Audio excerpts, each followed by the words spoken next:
നമ്മള് ഇതിന് 3 ഘട്ടമാണ്.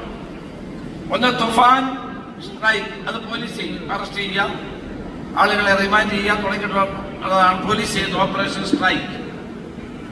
രണ്ടാമത്തേത് ഓപ്പറേഷൻ തുഫാൻ വാര്യർ. സിനിമാ താരം ശ്രീ മോഹൻലാലാണ് ആദ്യത്തെ തുഫാൻ വാര്യർ. ഇന്ന് നമ്മളെല്ലാവരും ഇവിടെ കൂടിയിരിക്കുന്ന എല്ലാവരെയും തുഫാൻ വാരിയേഴ്സായി പ്രഖ്യാപിക്കാൻ ഈ അവസരം ഞാൻ വിനിയോഗിക്കും.